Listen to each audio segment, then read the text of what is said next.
Good morning dear students. आज की इस वीडियो में हम हरित क्रांति के प्रभावों पर चर्चा करेंगे। जैसे कि अपनी पिछली वीडियो में चर्चा की थी कि हरित क्रांति कहते किसे हैं और भारत में इसकी आवश्यकता क्यों पड़ी है और इस हरित क्रांति की क्या क्या विशेषताएं थी। और आज हम पढ़ेंगे कि हरित क्रांति को अपनाने के बाद देश में उसका क्या प्रभाव पड़ा है। हम हरित क्रांति के प्रभावों की बात करें तो उन्हें निम्न बिंदुओं से समझ सकते हैं। जैसे कि इसका जो सबसे पहला प्रभाव था वह था कृषि उत्पादन में वृद्धि।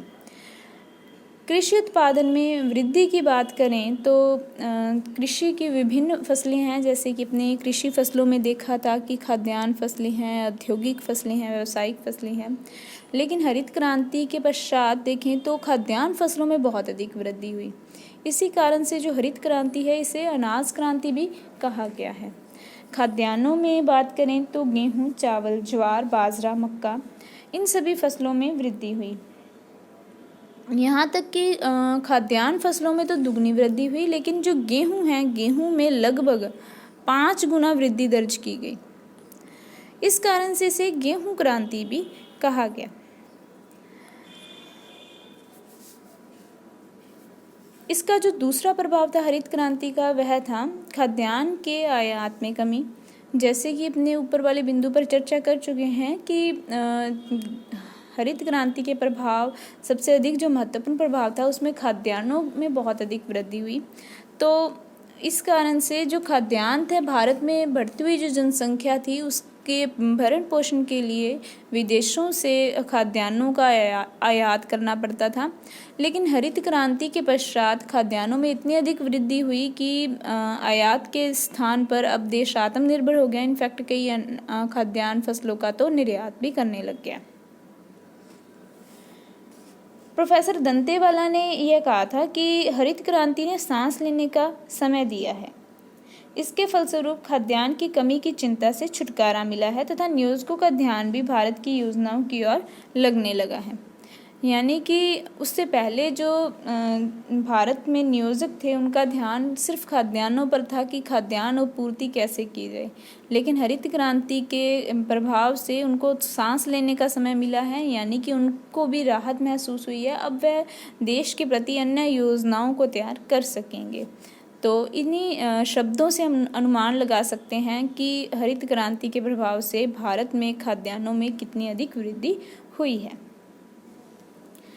नेक्स्ट, अगर हम हरित क्रांति के प्रभाव की बात करें तो इससे उद्योगों का विकास हुआ है। जैसे कि अपने पिछली वीडियो में भी चर्चा कर चुके थे कि जो भारत देश था जब हरित क्रांति को अपनाया गया तो इसमें विभिन्न प्रकार के उर्वरकों का उपयोग होने लगा, जैसे नाइट्रोजन, फॉस्फेट, पोटाश, और विभिन्न प्रकार की मशीनों का भी, आधुनिक मशीन को भी यूज़ होने लगा, जैसे tractor, harvester, thresher, combine, pumping set इत्यादि का। लेकिन ये सब जो सामान थे वह भारत विदेशों से आयात करता था।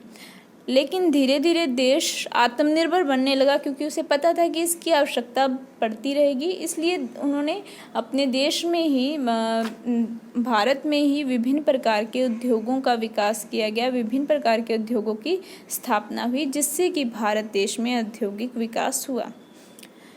नेक्स्ट, जो हरित क्रांति का प्रभाव है यह मूल्यों पर प्रभाव पड़ा। मूल्यों पर प्रभाव कि अगर हम देखें कि तृतीय पंचवर्षीय योजनाओं के दौरान कृषि उपजों के मूल्यों में तीव्र गति से वृद्धि हुई। लेकिन हरित क्रांति के परिणाम स्वरूप देखें तो कृषि उपजों के मूल्यों में जो वृद्धि की गति थी उसमें कुछ कमी हो गई। और इस प्रकार से हरित क्रांति ने अपने आरंभिक वर्षों में मूल्यों को अधिक बढ़ने से रोकने में सहायता की है। इसके अलावा अन्य हरित क्रांति के प्रभावों की बात करें तो इसका जो महत्वपूर्ण प्रभाव था वह ग्रामीण रोजगार पर प्रभाव पड़ा। ग्रामीण रोजगार पर, जैसे कि हरित क्रांति के अंतर्गत जहां एक और तो मशीनों के प्रयोग से बेरोजगारी बढ़ने का भय उत्पन्न हो गया, वहीं दूसरी ओर वर्ष में एक से अधिक फसलें होने लगी। उर्वरकों के अधिकाधिक प्रयोग से मजदूरी की मांग बढ़ने लगी। जिससे कि ग्रामीण रोजगार की जो प्रकृति है उसकी मांग पर भी प्रभाव पड़ा। पंजाब, हरियाणा आदि राज्यों में भूस्वामियों की फसलों की बुवाई कटाई के समय श्रमिकों की कमी महसूस होने लगी, क्योंकि इतने कम समय में फसल तैयार हो जाती थी, फिर उसको नेक्स्ट फसल को भी बोने का समय हो जाता था, तो इतने कम समय में उनको उसकी कटाई करनी पड़ती थी, नेक्स्ट की बुवाई करनी पड़ती थी, तो इसलिए उनको श्रमिकों की कमी महसूस होने लगी। और धीरे धीरे इस कमी को भी मशीनों के प्रयोग से पूरा करने का प्रयास हालांकि किया जा रहा है। तो इस प्रकार से हरित क्रांति के फलस्वरूप ग्रामीण इलाकों में बेरोजगारी बढ़ने की संभावना हो सकती है। हालांकि अभी तो देखें तो अधिकतर जैसे ये सब बुआई कटाई के लिए श्रमिकों को बाहर से बुलाया जाता है, लेकिन धीरे धीरे आज के समय में हम देखें तो श्रमिकों की जगह भी और भी आधुनिक मशीनें तैयार होने लगी हैं। तो उस कारण से यह कह सकते हैं कि ग्रामीण रोजगार पर जो प्रभाव है वह बहुत अधिक पड़ा है, यानी कि आने वाले समय में हो सकता है कि ग्रामीण क्षेत्रों में जो श्रमिक एरिया है ग्रामीण में, उनके लिए बेरोजगारी उत्पन्न हो जाए। तो यह जो है हरित क्रांति का एक दृष्टि से देखें तो यह एक प्लस पॉइंट भी है और माइनस पॉइंट भी है।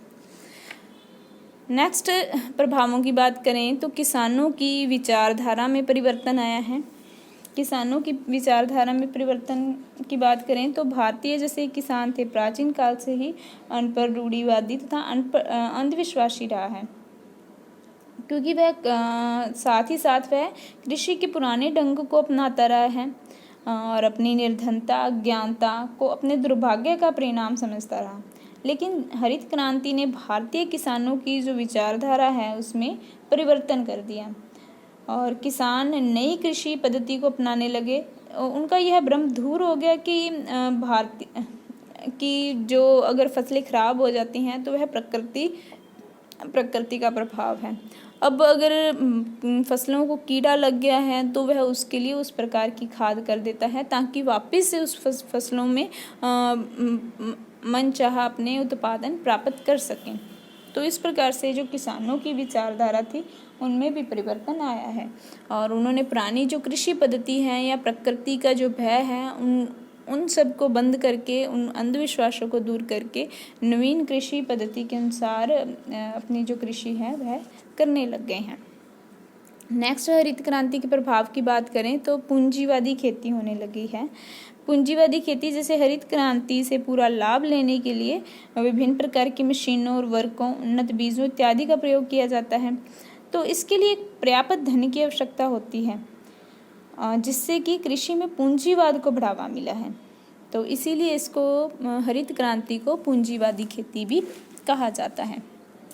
तो यह तो थे हरित क्रांति के प्रभाव, जिसमें हमने देखा कि किस प्रकार से कृषि के उत्पादनों में वृद्धि हुई है, जिसमें कि विशेषकर खाद्यान्नों में वृद्धि हुई और इसके अलावा विभिन्न प्रकार के देश में उद्योग स्थापित किए गए। जो मूल्यों पर प्रभाव पड़ रहा था, तीव्र गति से मूल्यों पर वृद्धि हो रही थी, उसको रोका गया हरित क्रांति के प्रभावों से और किसानों की विचारधारा में परिवर्तन हुआ। इस प्रकार के पॉजिटिव प्रभाव पड़े। वहीं अगर हम देखें तो ग्रामीण क्षेत्रों में बेरोजगारी की संभावना बढ़ने का भी भय हो गया है आने वाले समय में, और यह एक पूंजीवादी खेती है।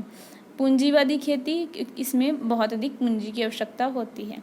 तो इस दृष्टि से देखें तो पूंजीवादी खेती की बात करें तो इससे यह भी अनुमान लगाया जा सकता है कि जो तो गरीब कृषक थे वह तो और ज़्यादा गरीब हो रहे हैं और जो पैसे वाले कृषक थे जिनके पास पूंजी थी वह पूंजी लगा करके वो और ज़्यादा इससे हरित क्रांति से लाभ प्राप्त कर रहे हैं।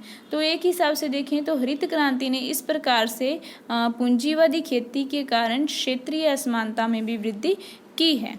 तो यह जो थे इस प्रकार से ग्रामीण बेरोजगारी और पूंजीवादी खेती के वहीं हरित क्रांति के विपरीत प्रभाव भी देखने को मिले हैं। तो अब बात करते हैं हरित क्रांति की दोष अथवा इस हरित क्रांति को अपनाने से क्या क्या समस्याएं उत्पन्न हुई हैं। तो सबसे पहले तो इससे बात करें हरित क्रांति के दोष में, तो यह सीमित फसलों का से तात्पर्य है कि हरित क्रांति का जो प्रभाव है वह सीमित फसलों पर ही पड़ा है। जैसे कि अपने पिछले बिंदुओं में भी चर्चा कर चुके हैं कि इससे जो वृद्धि है वह खाद्यान्न उत्पादनों में ही हुई है और जिसमें भी विशेषकर गेहूं में ही हुई है। चावल भारत की सबसे अधिक महत्वपूर्ण फसल है, लेकिन इसकी उपज पर हरित क्रांति का कोई विशेष प्रभाव नहीं पड़ा है। सिर्फ आंध्र प्रदेश और तमिलनाडु में ही हरित क्रांति में चावल की उपज में वृद्धि हुई है। तो इसी प्रकार से देखें तो हरित क्रांति में गेहूं बोया जाने लगा और दालों के उत्पादन में भी कमी आई है। तो इस प्रकार से जो हरित क्रांति है इसका जो प्रभाव है सीमित फसलों पर ही देखा गया है, वो भी खाद्यान्न फसलों पर।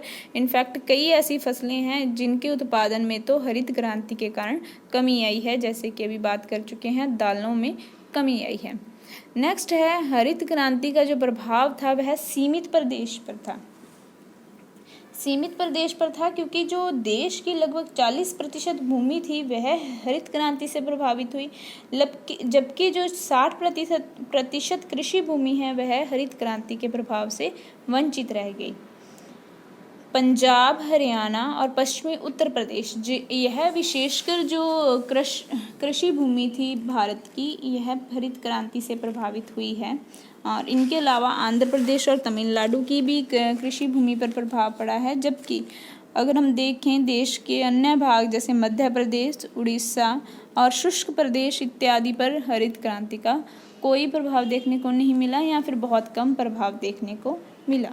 तो इसलिए यह हरित क्रांति का दोष भी है कि यह सीमित प्रदेश तक ही को ही लाभान्वित कर सकी, बहुत बड़े पैमाने पर देश में यह लाभ नहीं दे पाई।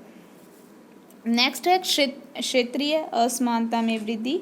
ये अपने पहले ही इसके बारे में भी चर्चा कर चुके हैं कि इसके लिए अधिक पूंजी की आवश्यकता होती है और क्योंकि विभिन्न प्रकार के जो उर्वरक हैं, रासायनिक खादें हैं और विभिन्न प्रकार की जो मशीनें हैं, उन सभी को यूज़ करने के लिए बहुत अधिक पूंजी की आवश्यकता होती है। तो जो छोटे कृषक हैं जिनके पास इतनी आमदनी नहीं है, तो वह इन सभी मशीनों का जो उपयोग है वह नहीं कर पाए, जबकि जो अधिक आमदनी जिनकी थी या फिर अधिक आमदनी वाले कृषक थे, उन्होंने हरित क्रांति का भरपूर लाभ लिया और उनके पास जिससे कि और अधिक पूंजी हुई और अधिक लाभ प्राप्त उनको हुआ, जबकि जो छोटे कृषक थे उनको हानि हुई, जिससे कि क्षेत्रीय असमानता में वृद्धि हो गई। इनके अलावा जो अन्य हरित क्रांति के दोष थे, इसमें व्यक्तिगत विषमताओं में भी वृद्धि हुई है। हरित क्रांति ने क्षेत्रीय असमानताओं के साथ साथ व्यक्तिगत विषमताओं में भी वृद्धि की है। कारण इसका यह है कि हरित क्रांति का अधिकतम लाभ बड़े किसान ही उठा सके, क्योंकि उनके पास कृषि उपकरण, उन्नत बीज, उर्वरक, सिंचाई का प्रयोग करने के लिए पर्याप्त आर्थिक साधन थे। इन कारण से जो बड़े किसान थे वह इसका लाभ उठा सके हैं, जबकि इसके विपरीत अगर हम देखें, निर्धन छोटे किसान इन सब वस्तुओं को खरीद नहीं पाए हैं और अमीर किसान अधिक अमीर, गरीब किसान अधिक गरीब हो गए हैं। हरित क्रांति का लाभ भी वही किसान उठा पाते हैं जिनके पास लगभग 10 से 15 हेक्टेयर भूमि होती है, जबकि भारत में लगभग 810 लाख खेत हैं, जिनमें से केवल 15% खेत ही 10 हेक्टेयर से अधिक बड़े थे और बाकी ऑलमोस्ट अगर हम देखें तो वो सारे जो थे 10 हेक्टेयर से कम भूमि के खेत थे। तो इसी पर चर्चा करते हुए, हरित क्रांति के प्रभावों पर चर्चा करते हुए GS भल्ला और GK चड्डा जी ने लिखा है कि हरित क्रांति से किसानों को आमतौर पर लाभ पहुंचा है, लेकिन 2.5 एकड़ से कम भूमि को जोतने वाले 1/3 छोटे किसान गरीबी रेखा के नीचे रह रहे हैं। और यह बड़े खेद की बात है कि तकनीक में इतना विकास हो जाने के बाद भी पंजाब में बहुत से छोटे किसान अपनी न्यूनतम आवश्यकताओं को पूरा करने में असमर्थ हैं। तो इन शब्दों से ही इस बात का अनुमान लगाया जा सकता है कि किस प्रकार से हरित क्रांति के प्रभाव से व्यक्तिगत विषमताओं में वृद्धि देखने को मिली है। इसके बाद अगर इसके अन्य प्रभाव की बात करें तो बेरोज़गारी में वृद्धि हुई है। बेरोज़गारी में वृद्धि जैसे कि ये भी अपने पहले से ही पिछले बिंदुओं से ही समझ चुके हैं कि क्योंकि जो हरित क्रांति है इसमें मशीनों के अधिक उपयोग होने लगा है, जिससे कि जो श्रमिक हैं श्रमिकों में कमी आई है और धनी किसानों ने मशीनों का प्रयोग इतना अधिक शुरू कर दिया है कि कृषि मजदूरों में बेरोजगारी फैल गई है।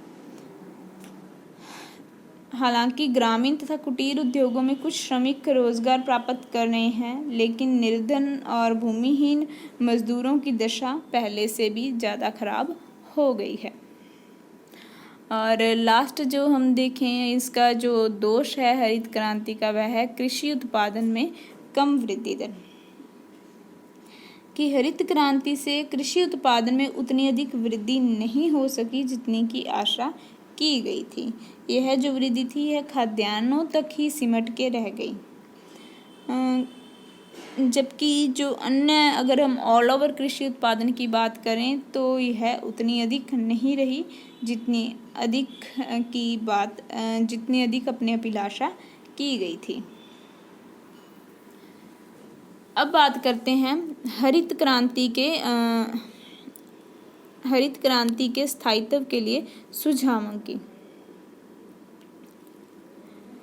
हरित क्रांति के स्थायित्व के लिए जो पहला सुझाव है वह है व्यापक क्षेत्र का होना, क्योंकि हरित क्रांति का प्रभाव जैसे कि पिछले बिंदु में हमने समझा था कि कुछ क्षेत्र पर ही पड़ा, जैसे पंजाब, हरियाणा, पश्चिमी उत्तर प्रदेश, तमिलनाडु, आंध्र प्रदेश।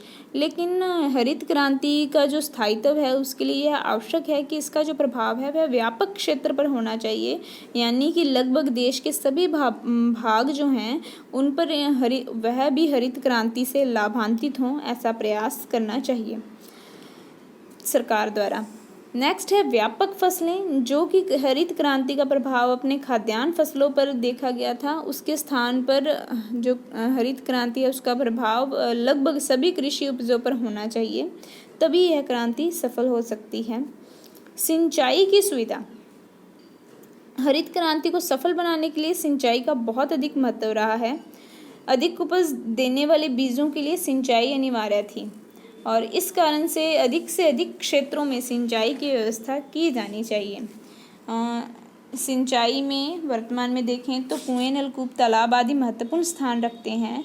भारत की आधी से अधिक सिंचित भूमि छोटी योजनाओं द्वारा सिंची जाती है। तो इस प्रकार से हरित क्रांति को और अधिक स्थायित्व बनाने के लिए और अधिक सिंचाई के साधनों की आवश्यकता है, बड़ी सिंचाई योजनाओं की आवश्यकता है। सरकार द्वारा उस पहलू पर भी ध्यान देना आवश्यक है। नेक्स्ट है छोटे किसानों के लिए हरित क्रांति, क्योंकि जैसे अपने बताया है कि 10 से 15 हेक्टेयर से अधिक भूमि वाले किसान ही इससे लाभान्वित हो सके हैं, जबकि उससे कम वाले जो किसान थे उनको इनका लाभ नहीं मिला है, बल्कि उनकी जो हालत है वह पहले से भी अधिक खराब हुई है। तो इस दृष्टि से देखें तो भारत में 85% जो छोटे किसान हैं उनको जो लाभ हरित क्रांति का नहीं मिला है और मजदूरों की आवश्यकता कम होने लगी है, बेरोजगारी बढ़ी है। इसके लिए इनके हालत को अगर हम सुधारने के लिए उपाय देना चाहें तो हम निम्न उपाय दे सकते हैं, जैसे कि भूमि सुधारों को तुरंत लागू किया जाना चाहिए, जिससे अतिरिक्त भूमि को छोटे किसानों में बांट देना चाहिए। दूसरा अगर हम देखें तो छोटे किसानों को उन्नत बीज, उर्वरक, कृषि उपकरण खरीदने के लिए कम ब्याज पर सरकारी संस्थाओं तथा बैंकों से ऋण की व्यवस्था होनी चाहिए। इसके अलावा इन्हें जो बड़े कृषि यंत्र हैं वह छोटे किसानों को किराए पर मिलने चाहिए। छोटे आकार के खेतों के लिए सहकारी खेती को भी प्रोत्साहन देना चाहिए, जिससे कि इसमें और अधिक स्थायित्व आ सके। हरित क्रांति में देखें तो उपजाऊ भूमि में सिंचाई का पूरा लाभ उठाने के लिए साल में एक से अधिक फसलों का बोना आवश्यक है। इससे कृषि उत्पाद बढ़ेगा, बेरोजगारी की समस्या को भी कम करने में सहायता मिलेगी। तो हरित क्रांति के स्थायित्व के लिए बहुफसली प्रणाली भी आवश्यक है।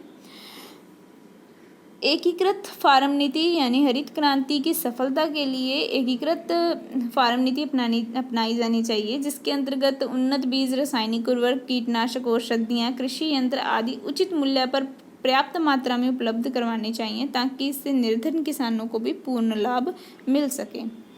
नेक्स्ट है नई कृषि नीति में सुधार, कि जैसे नई कृषि नीति में 2 सुधार किए जाने चाहिए। जिन क्षेत्रों में अधिक खाद उपलब्ध नहीं है वहाँ भी अधिक उपज देने वाले बीजों का प्रयोग किया जाना चाहिए, जिससे उपज में वृद्धि हो सके।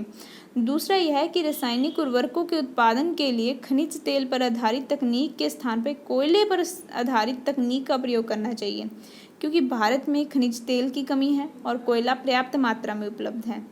गोबर तथा कंपोस्ट खाद का भी अधिक प्रयोग करना चाहिए। यह 2 सुधार जो हैं नई कृषि नीति में आवश्यक हैं। नेक्स्ट है संस्थागत सुधार। हरित क्रांति की सफलता के लिए संस्थागत सुधार का महत्वपूर्ण योगदान हो सकता है। जैसे कि कृषि भूमि के नवीनतम रिकॉर्ड तैयार करने की आवश्यकता है। जोत की उच्चतम सीमा के परिणाम स्वरूप प्राप्त हुई अतिरिक्त भूमि को छोटे किसानों में बांटना, काश्तकारों की जिससे कि हित की रक्षा हो सके। इनके अलावा जो अतिरिक्त जोतों का विभाजन है उनको रोका जा सके। इन सुधारों से निर्धन किसानों को लाभ मिलेगा। तो यह थे हरित क्रांति के स्थायित्व हेतु सुझाव।